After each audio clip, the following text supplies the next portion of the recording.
नमस्कार दोस्तों, welcome to value addition. दोस्तों वैल्यूडेशन में आज का टॉपिक हमारा होगा जॉइंट ऑप्शन फॉर्म ऑनलाइन कैसे भरे ईपीएफओ की वेबसाइट पर। तो दोस्तों ईपीएफओ ने कुछ दिन पहले एक लिंक दे दिया है जहां पर आप जाकर एक जॉइंट ऑप्शन फॉर्म भर सकते हैं, जिसके तहत आप हायर पेंशन के लिए अप्लाई कर सकते हैं।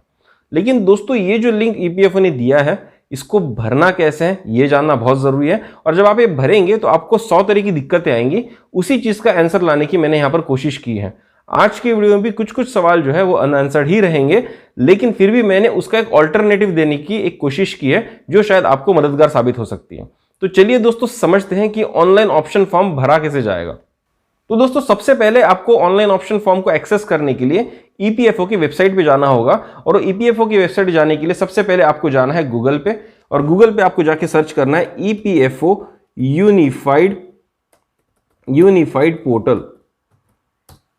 अब जैसे ही ईपीएफओ यूनिफाइड पोर्टल के ऊपर क्लिक करेंगे गूगल में, तो आपको बहुत सारे लिंक्स खुलेंगे। उसमें से दूसरे लिंक के ऊपर आपको जाना है जहां पर लिखा होगा मेंबर होम। आप इसके ऊपर क्लिक कीजिए, आप एक साइट पर रिडायरेक्ट किए जाएंगे जो होगी यूनिवर्सल अकाउंट नंबर मेंबर ई सेवा की साइट। तो दोस्तों यहां पर जब आप नीचे आएंगे तो आपको यहां पर एक लिंक ब्लिंक होती हुई दिखेगी। यहां लिखा होगा pension on higher salary exercise of joint option form under para 11.3 and para 11.4 of EPS 1995 on or before 3 May 2023। तो दोस्तों मैं यहां पर एक चीज क्लैरिफाई करना चाहूंगा, ये जो लिंक है ये उन लोगों के लिए है जो 1 सितंबर 2014 के बाद रिटायर हुए हैं या रिटायर होने वाले हैं। 1 सितंबर 2014 के पहले जो रिटायर हो चुके हैं उनके लिए क्या करना चाहिए, उन्होंने लिंक कहां से ढूंढनी चाहिए, कैसी भरनी चाहिए, इसके लिए मैंने एक सेपरेट वीडियो बनाया है। ये आपको वीडियो ऊपर में दिख रहा होगा।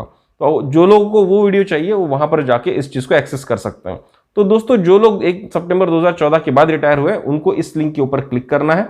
जैसे ही आप इस लिंक के ऊपर क्लिक करेंगे आपको रीडायरेक्ट किया जाएगा नेक्स्ट पेज पर, जहां पर आपको 2 ऑप्शन दिए जाएंगे। वहां पर होगा option form for validation of joint options और नीचे दिया होगा application form for joint options. इसमें लिखा होगा joint options under erstwhile para 11.3 and 11.4 of EPS 1995 for employees who were in service prior to 1 September 2014 and continued to the service in on or after 1/9/2014 but could not exercise joint option। तो दोस्तों इस link के ऊपर हमको click करना है। और दोस्तों यहां पर जो लास्ट डेट इन्होंने मेंशन की है वो है 3 मई 2023। पहले डेट थी 3 मार्च 2023, लेकिन 2 महीने का यहां पर एक्सटेंशन दिया गया है। आप इस लिंक के ऊपर क्लिक कर अगले विंडो की तरफ जा सकते हैं। यहां पर अगेन आपको 2 ऑप्शन दिखेंगे, उसमें से जो राइट वाला ऑप्शन है वो आपको सिलेक्ट करना है, क्योंकि वो ऑप्शन उन लोगों के लिए है जो लोग 1 सितंबर 2014 के बाद रिटायर हुए। आपको यहां पर क्लिक हियर पर क्लिक करना है। तो दोस्तों जैसे ही आप यहां पर क्लिक हियर पर क्लिक करेंगे तो आपके सामने एक विंडो ओपन हो जाएगी जहां पर आपको बहुत सारे डिटेल्स मांगे जाएंगे। दोस्तों ये जो प्रोसेस होगा ये 4 स्टेप का प्रोसेस है, जहां पर आपको पहले तो ऑथराइजेशन पिन मिलेगा, उसके बाद आपको यूजर को वैलिडेट करना है, देन एप्लीकेशन को सबमिट करना है, और उसके बाद आपका एक एक्नॉलेजमेंट नंबर जनरेट होगा जो आपको बहुत बचा के रखना है। तो दोस्तों उसमें से जो पहली स्टेप है जहां पर आपको ऑथराइजेशन पिन भरना है, उसके लिए जो इंफॉर्मेशन आपको लगेगी वो होगी आपका यूएएन नंबर। आप यहां पर एंटर कर सकते हैं यूएएन नंबर। देन आपको चाहिए नेम, जो भी आपके यूएएन पे रजिस्टर्ड नेम होगा वो हिसाब से आपको यहां पर नाम डालना पड़ेगा। आपका डेट ऑफ बर्थ आपको यहां पर भरना पड़ेगा। आपका आधार नंबर आपको यहां पर भरना पड़ेगा। जब आप आधार नंबर भर देंगे उसके बाद आधार लिंक मोबाइल नंबर आपको यहां पर भरना होगा, और नीचे में आकर आपको कैप्चा भरना होगा। दोस्तों याद रखिएगा ये इंफॉर्मेशन भरने के लिए आपको 3 चीजों की बहुत सख्त जरूरत है। पहली चीज यूएएन नंबर, दूसरा आधार नंबर, तीसरा आधार लिंक मोबाइल फोन नंबर, क्योंकि उसी के ऊपर ओटीपी आएगा। जब आप ये कर देंगे तो आपको यहां पर नीचे में जाकर I hear bye give my consent for OTP Aadhaar based authentication for establishing my identity for the purpose of exercising joint option under para 11.3 and 11.4 of EPS scheme, इस टिक बॉक्स को आपको टिक करना है। और टिक करने के बाद दोस्तों आपको आगे बढ़ना है गेट ओटीपी की तरफ। तो दोस्तों जैसे ही आप गेट ओटीपी के ऑप्शन पर क्लिक कर देंगे आपको रीडायरेक्ट किया जाएगा एक और लिंक के ऊपर, जहां पर आपको डेटा कुछ इस तरह से दिखेगा, जहां पर आपका यूएएन दिया होगा, आपका नाम दिया होगा, आपने जो भी इंफॉर्मेशन अभी भरी थी वो आपको दी गई होगी, और आपके मोबाइल फोन पर एक ओटीपी आएगा जो आपके आधार से लिंक्ड होगा। वो आपको यहां पर एंटर करके आपको वैलिडेट ओटीपी पर क्लिक करना है। जैसे आप वैलिडेट करेंगे आपको रीडायरेक्ट किया जाएगा एक एक्चुअल एप्लीकेशन फॉर्म की तरफ, जो रियल में एप्लीकेशन फॉर्म है जॉइंट ऑप्शन फॉर्म का। तो दोस्तों यहां पर हमारी 2 स्टेप्स खत्म हो जाती है। पहली स्टेप गेट ऑथराइजेशन पिन की, दूसरी वैलिडेट यूजर की, आपने वैलिडेट कर दिया ओटीपी डाल के, तीसरा आप आते हैं सबमिट एप्लीकेशन फॉर्म की तरफ। तो दोस्तों जैसे ही आप सबमिट एप्लीकेशन फॉर्म की तरफ आएंगे, यहां पर आपको सबसे पहले जो चीज दिखेगी वो होगी pension on higher wages application form, joint option form. तो दोस्तों यहां जो पहली चीज जो आपके साथ डिस्कस की जा रही है इस फॉर्म में, वो ये है कि क्या आपने 4 नवंबर 2022 का जो सुप्रीम कोर्ट का जजमेंट था वो आपने अच्छे तरह से पढ़ लिया है। और दोस्तों मैं आपको एक बार बताना चाहूंगा, इस फॉर्म में बार बार इस चीज का जिक्र किया गया है, क्या आपने वो जजमेंट अच्छे तरह से पढ़ा है या नहीं है, और इसके लिए आपसे बार बार वैलिडेशन लिया जाएगा। तो यहां पर आपको करना कुछ भी नहीं है, आपको यहां जो टिक बॉक्स दिया गया है इस टिक बॉक्स के ऊपर आपको टिक करना है और आगे बढ़ना है।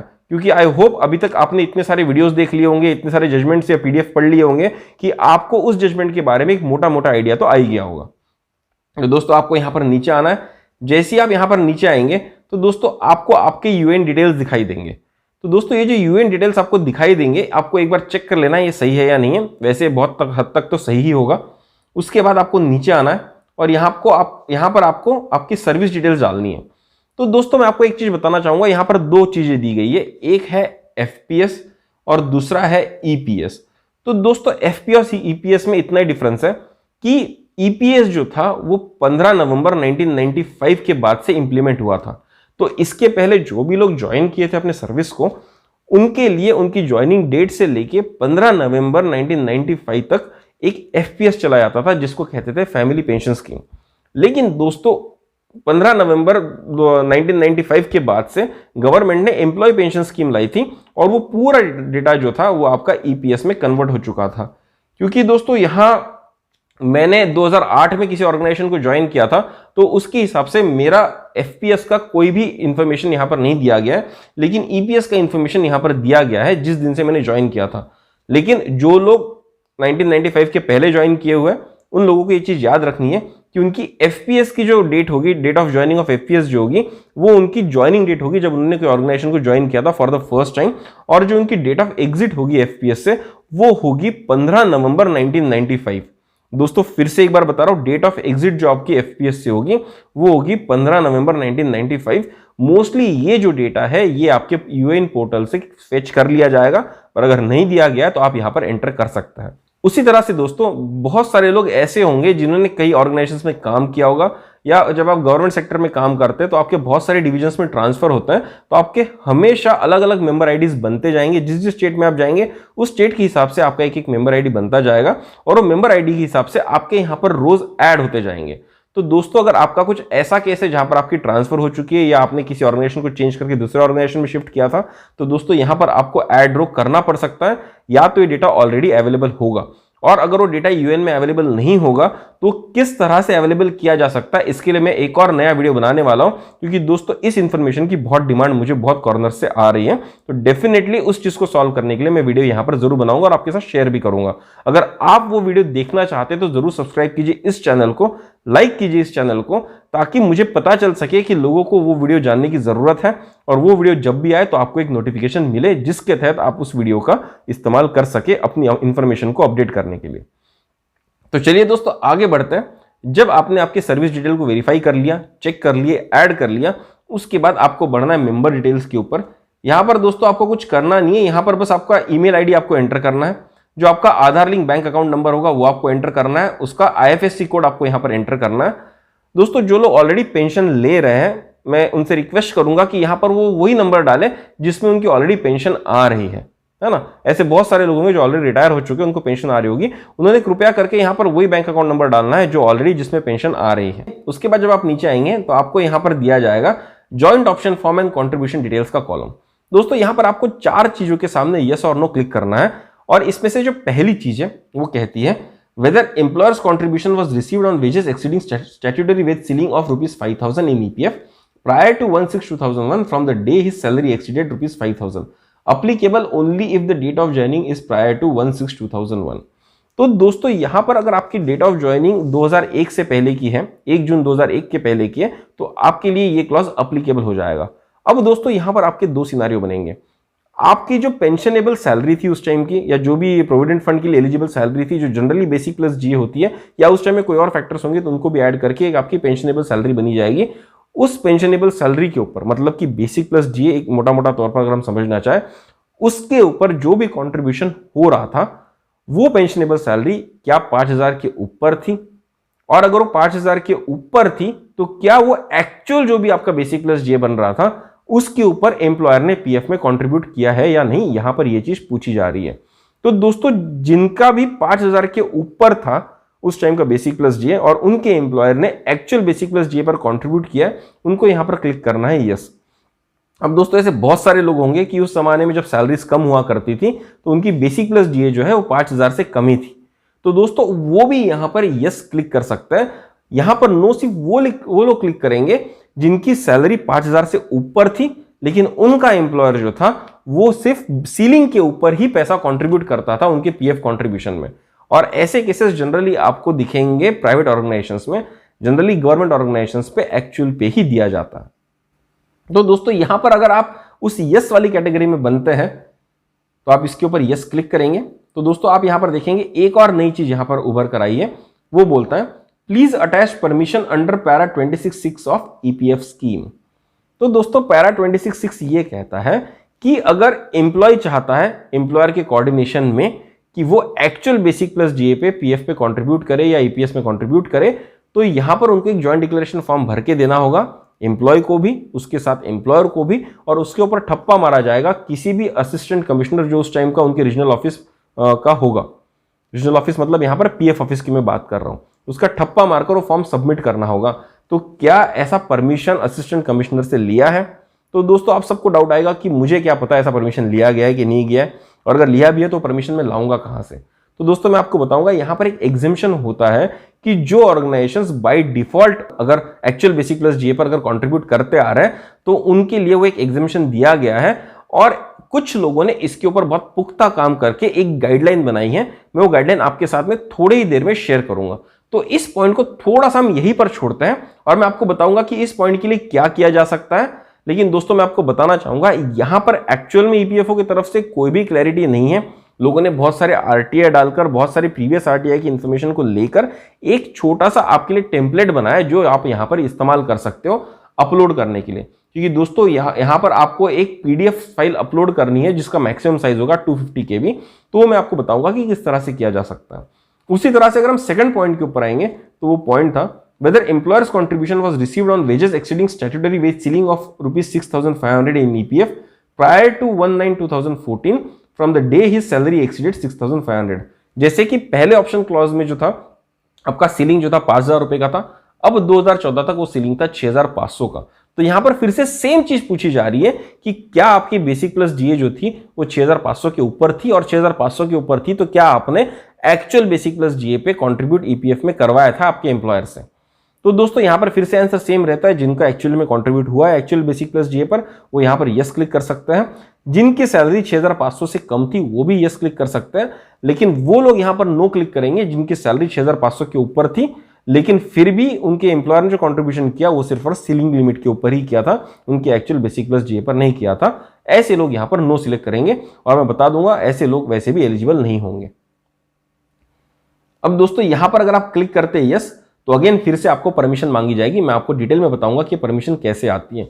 तो दोस्तों चलिए यहां पर आते एक और चीज की तरफ। एक पीडीएफ जो मार्केट में सर्कुलेट हो रहा था, जो मैंने निकाला, मैंने पढ़ा और मुझे बहुत रिलेवेंट लगा, जो मैं आपके साथ शेयर करना चाहूंगा।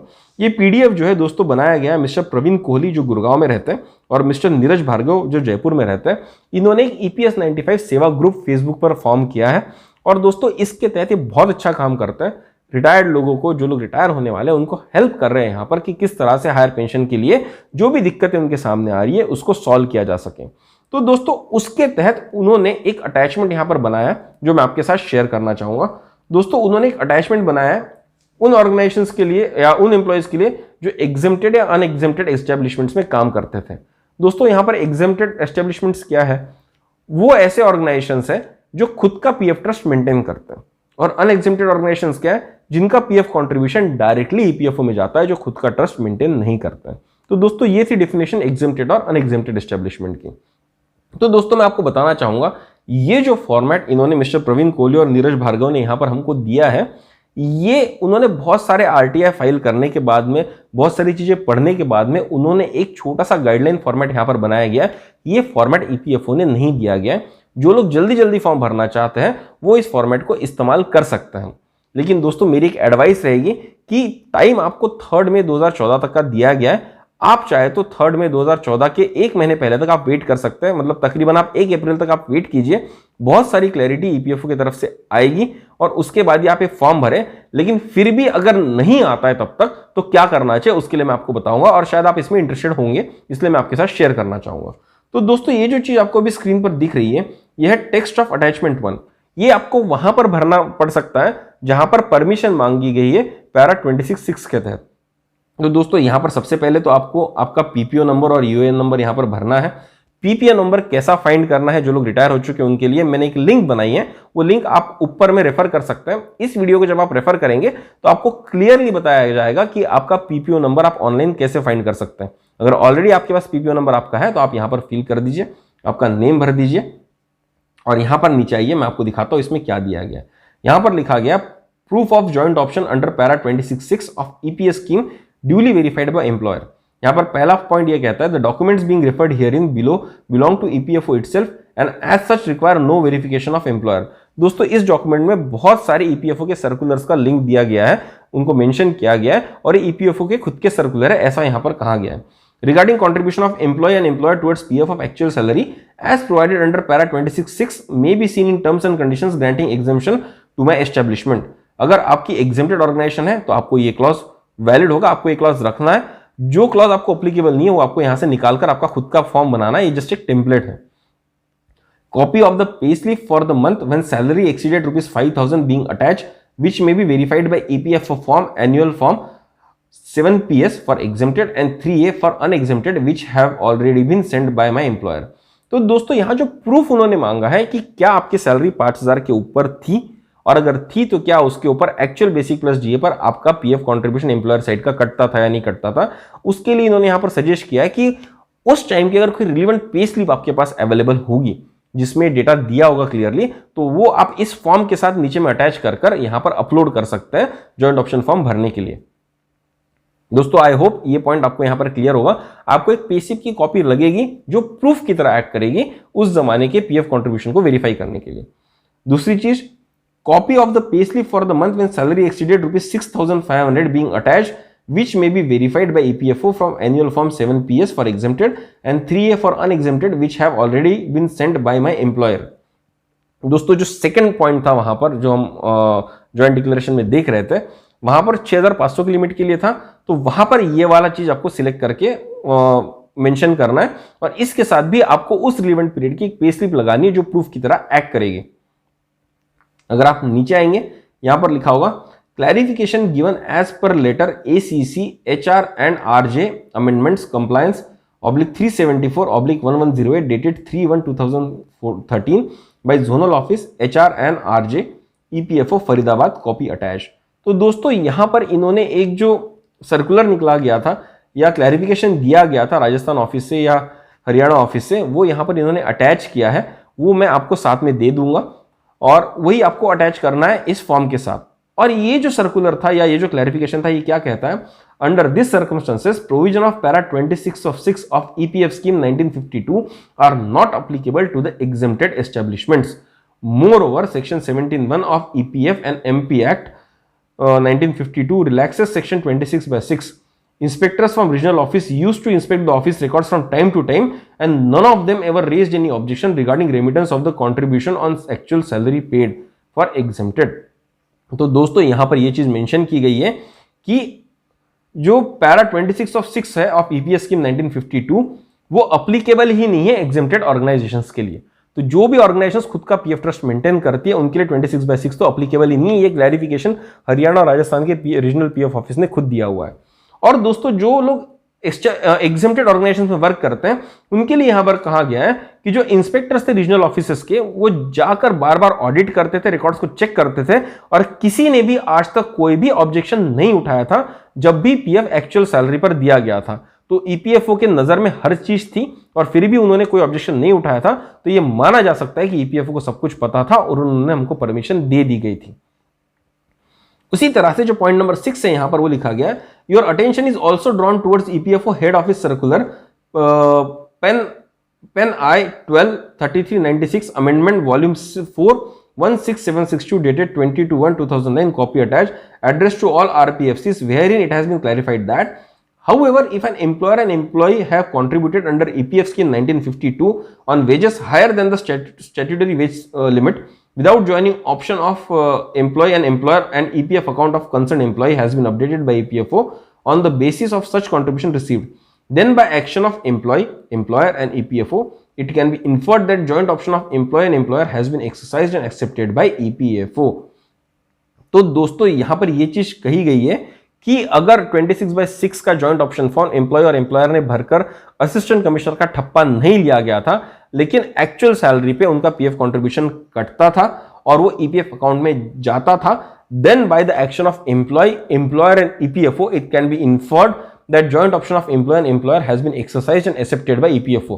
क्योंकि अगर उन्होंने कोई भी ऑब्जेक्शन नहीं उठाया यहां पर उस टाइम तक, तो आज वो ऑब्जेक्शन नहीं उठा सकते, ऐसा इन्होंने मेंशन किया गया। और दोस्तों ये ईपीएफओ का हेड ऑफिस का सर्कुलर ही कहता है। Thus, joint option as required is deemed to have been submitted and complied with in view of contribution on actual salary, which tantamount to acceptance of the same by EPFO, particularly when EPFO had been accepting the same, and even the administrative charges for unexempted or inspection charges for exempted were also being recovered from the employer on the basis of my actual salary. तो दोस्तों यहां पर जो भी इन्होंने लिखा है उसका मतलब यही होता है कि जो अनएग्जेम्प्टेड ऑर्गेनाइजेशंस थी उनका administrative charge actual basic plus GA पर ईपीएफओ कलेक्ट करता था, और जो एग्जेम्प्टेड ऑर्गेनाइजेशंस थी उनका इंस्पेक्शन चार्जेस भी यहां पर ईपीएफओ कलेक्ट करता था। तो ये पैसा भी कलेक्ट करता था, रिकॉर्ड भी वेरीफाई करता था। तो उसके बाद ये माना जा सकता है कि जो भी एक्चुअल बेसिक प्लस जीए पर कंट्रीब्यूशन किया जा रहा था वो बिल्कुल वैध था, और ईपीएफओ को इसके लिए कोई और प्रूफ की जरूरत नहीं है। This itself is sufficient. और इसमें आपको डेट लिखनी है, आपको साइन करना है, और इसको आपकी जो भी पे स्लिप होगी उस रिलेवेंट टाइम की, अगर समझ लीजिए 2001 के पहले की है एक पे स्लिप लगा दीजिए, अगर 2014 के पहले की 6500 की सीलिंग की कोई पे स्लिप अगर आपके पास होगी तो वो लगा दीजिए, और ये दोनों चीजों को स्कैन कर कर वहां पर अटैच कर दीजिए। दोस्तों यहां पर बहुत सारी चीजें रेड में दी गई है, तो जो चीज आपको अप्लीकेबल है वो रखिए, जो चीज अप्लीकेबल नहीं है वो यहां से निकाल दीजिए, और ये फॉर्म भर के आप अपलोड कर सकते हैं। दोस्तों मैंने बहुत R&D की, ईपीएफओ ने तो वैसे भी क्वेश्चन नहीं बताया, लेकिन मेरे रिसर्च के दौरान मुझे पता चला कि ये जो फॉर्म यहां पर है ये मोस्ट एप्ट फॉर्म माना जा सकता है उस अटैचमेंट को भरने के लिए जो जॉइंट ऑप्शन फॉर्म में मांगा गया है। दोस्तों चलिए वापस आते हैं हमारे जॉइंट ऑप्शन फॉर्म की तरफ। तो यहां पर जो तीसरी चीज थी वो थी whether member wants to use accumulation available in his और her PF for payment due contribution for this option. तो दोस्तों अगर आप इसको यहां पर क्लिक करते हैं तो इसका मतलब क्या होता है दोस्तों, कि अगर आपके पीएफ से जो भी रिफंड ईपीएफओ को निकालना है हायर ईपीएस के लिए, अगर आपके पीएफ में वो बैलेंस अवेलेबल है एम्प्लॉयर कंट्रीब्यूशन के साइड से, तो वो वहां से रिकवर करने की परमिशन आप यहां पर दे रहे हैं। आप यहां पर बता रहे हैं कि yes I want to use that accumulation which has happened in my PF because of the employer contribution. तो दोस्तों अगर आपको वो अमाउंट पता है तो आप यहां पर लिखिए, अगर आपके अकाउंट में उतना पैसा है ही नहीं तो आप यहां पर नो क्लिक कर सकते हैं, और आप यहां पर चौथा ऑप्शन जो इन्होंने दिया वो आप क्लिक कर सकते हैं। वो क्या कहता है, whether member is giving undertaking to deposit the contributions along with the interest due till date of payment through his last employer only when PF account has no insufficient balance. अगर समझ लीजिए दोस्तों आपने ऊपर में नो क्लिक किया था कि मेरे पीएफ में कोई बैलेंस नहीं है, मैंने ऑलरेडी यूज कर दिया, मैंने नॉन रिफंडेबल लोन निकाल लिए, या मैं शायद रिटायर हो चुका हूं तो मुझे वो पैसा मिल चुका था, मैं कहीं और इन्वेस्ट कर चुका था, तो मेरे पीएफ अकाउंट में कोई बैलेंस अब बचा हुआ नहीं है, उतना सफिशिएंट नहीं होगा ईपीएस के लिए, तो मैं खुद होके एडिशनली देना चाहूंगा, जो आपने कंसिडर करना चाहिए। तो यहां पर आपको ऑप्शन क्लिक करना होगा यस का। तो दोस्तों यहां पर एक प्रूफ ईपीएफओ मांगता है, please upload relevant documentary proof कि आप वो पैसा देना चाहते हैं। तो दोस्तों ये फिर से वेग बात यहां पर ईपीएफओ ने कर दी, खुद ने तो कोई फॉर्मेट दिया है नहीं, अब लोगों को बोल रहा है यहां पर प्रूफ सबमिट करें। तो फिर से हम प्रवीण कोहली जी और नीरज भार्गव जी की मदद लेंगे यहां पर, और हम नीचे आएंगे। वैसे यहां पर मैं एक और चीज बताना चाहूंगा, ये जो सर्कुलर्स यहां पर हमने जो डिस्कस किया था अटैचमेंट 1 कि आपको सीलिंग के लिए जो प्रूफ देना है, वहां पर कुछ आपको सर्कुलर्स अटैच करने होंगे, तो उसकी कॉपी भी यहां पर इन्होंने भार्गव जी ने दी है, तो वो भी हमको अटैच करनी होगी।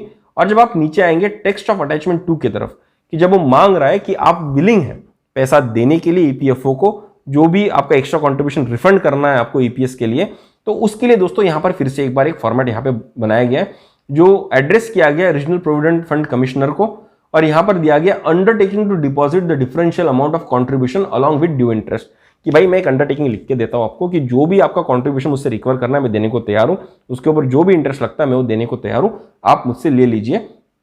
और यहां पर जो है, यहां पर आपको लिखा गया है I hereby undertake to pay to EPFO the due differential amount that is 8.33% of higher wages required to be deposited less 8.33 of ceiling wages already deposited with effect from 16/11/1995 और डेट ऑफ ज्वाइनिंग।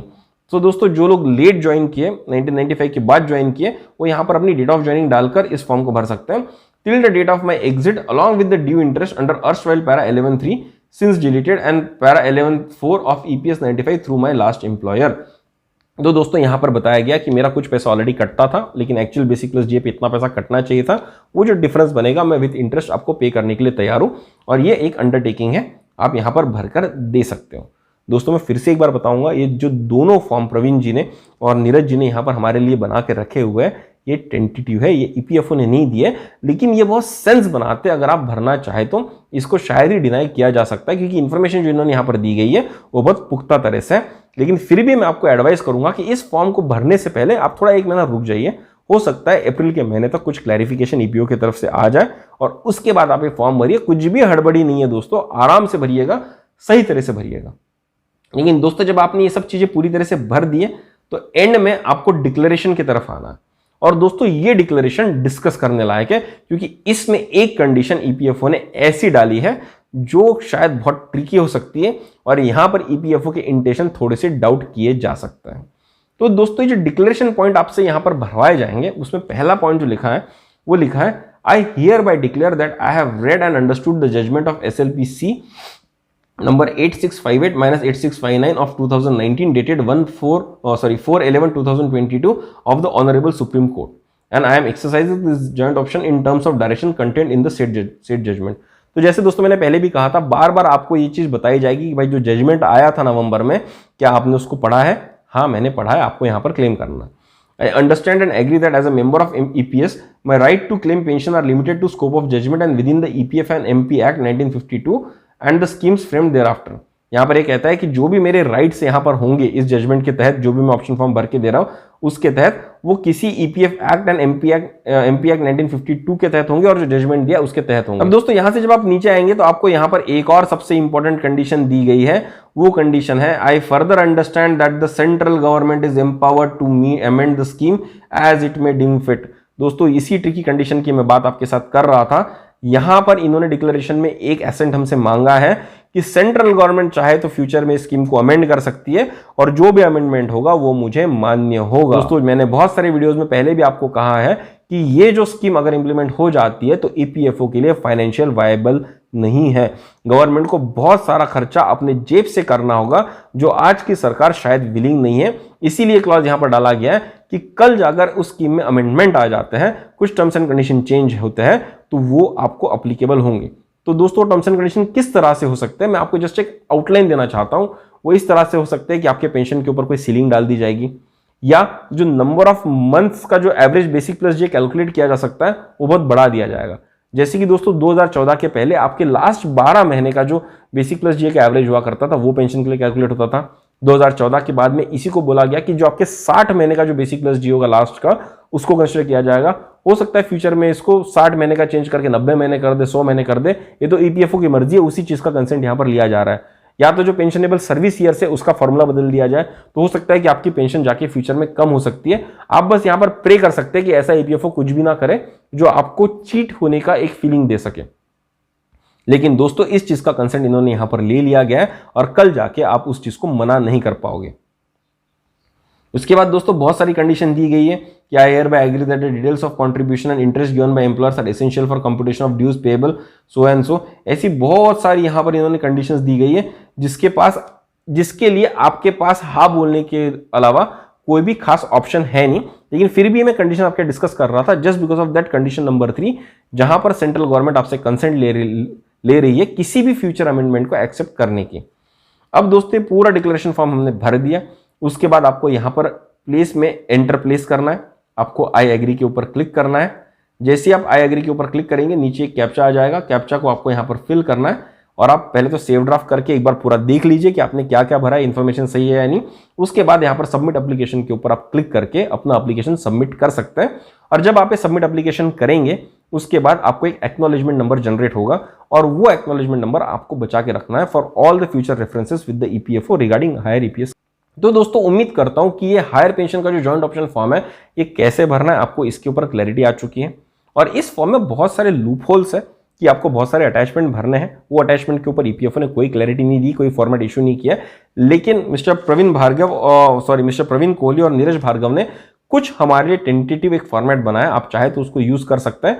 लेकिन मेरी advice होगी कि आप अप्रैल के महीने तक थोड़ा सा वेट कीजिए, किसी भी तरह की हड़बड़ी नहीं है। ईपीएफओ ने आपको 2 महीने का समय दिया है, 2 महीने के समय को पूरा यूटिलाइज कीजिए और उम्मीद करते हैं कि ईपीएफओ और क्लैरिटी के साथ बाहर आएंगे और आपको कुछ ऐसे फॉर्मेट्स देंगे जो आपको हेल्प करेंगे इस ऑनलाइन ऑप्शन फॉर्म को सही तरह से भरने के लिए। तब तक के लिए जो प्रवीण जी का जो और नवीन नीरज जी का जो फॉर्मेट है वो हम चाहे तो यूज कर सकते हैं, जिनको बहुत जल्दी उस फॉर्मेट को यूज करके भर सकते हैं। और एक बात दोस्तों, ईपीएफओ ने अभी तक ये भी क्लैरिफाई नहीं किया है कि आपको पेंशन एग्जैक्टली मिलेगी कितनी और रिफंड कैसे किया जाएगा। हो सकता है there is amendment in the existing formulas, हो सकता है कि रिफंड का जो फॉर्मूला जिस तरह से हमने अभी तक कैलकुलेट किया वो थोड़ा सा बदल जाए। तो दोस्तों थोड़ा सा वेट कीजिए, वो सर्कुलर भी बहुत ही जल्दी ईपीएफओ रिलीज करेगा। और जब आपको पूरी क्लैरिटी आ जाएगी कि मुझे कितना पैसा रिफंड करना है, मुझे कितनी पेंशन मिलेगी, मेरा ब्रेक इवन कब आएगा, तो ये सब चीजें जब आपको पूरी तरह से पता चल जाए तो उसके बाद ही आप ये फॉर्म भरिए, ऐसा मेरा आपको सजेशन होगा। इसके बाद आपकी मर्जी, आप फॉर्म अगर अभी भरना चाहे तो जो फॉर्मेट मैंने आपको दिए वो आप यूज करके भर सकते हैं। दोस्तों वो जो टेक्स्ट 1 और टेक्स्ट 2 का जो फॉर्मेट प्रवीण जी और नीरज जी ने बनाया था उसका लिंक दोस्तों मैंने इसमें मेरे डिस्क्रिप्शन बॉक्स में डाल दिया है, आप वहां से डाउनलोड करके उसको यूज कर सकते हैं अगर आपको यूज करना है तो। और मैं चाहूंगा कि दोस्तों आप दुआएं दें प्रवीण जी और नीरज जी को, जिन्होंने सच में बहुत बड़ा काम किया, बहुत मेहनत लगाई है यहाँ पर इस तरह की इंफॉर्मेशन आपके लिए बना के लाने के लिए और आपकी जिंदगी आसान करने के लिए। और दोस्तों अगर आप चाहते हैं कि इंक्रीमेंटल बेसिक प्लस जीए पर कैलकुलेशंस कैसे होंगे, मेरा जो भी ब्रेक इवन पॉइंट है वो कब आएगा, मुझे फायदेमंद होगा या नहीं होगा, इसका दोस्तों मैंने एक वीडियो बनाया, उसकी लिंक आपको ऊपर दिख रही है और वीडियो के एंड में भी आपको दिख रही होगी। अगर आप उसको देखेंगे तो आपको बहुत एक तरह से क्लियर आइडिया आ जाएगा कि क्या है मेरे लिए बेनिफिशियल है कि नहीं। उस वीडियो में मैंने 3 केसेस लिए उन लोगों के लिए जो 2023 तक रिटायर हो चुके हैं या आसपास में रिटायर होने वाले हैं, 2035 के आसपास जो लोग रिटायर होने वाले हैं और 2045 के आसपास जो लोग रिटायर होने वाले हैं। तो ये 3 केस स्टडीज आपको हेल्प कर सकती है अपना ब्रैकेट समझने के लिए कि मैं कब रिटायर हो रहा हूं, मेरी कितनी सर्विस बन रही है, और उसके हिसाब से आप एक इन्फॉर्म डिसीजन ले सकते हैं। लेकिन दोस्तों अगर फ्यूचर में जाके ईपीएफओ इन रूल्स को चेंज कर देता है तो मैं जरूर उन चेंज रूल्स के हिसाब से जो भी कैलकुलेशन बनेंगे उसका भी कैलकुलेशन आपके साथ जरूर शेयर करूंगा।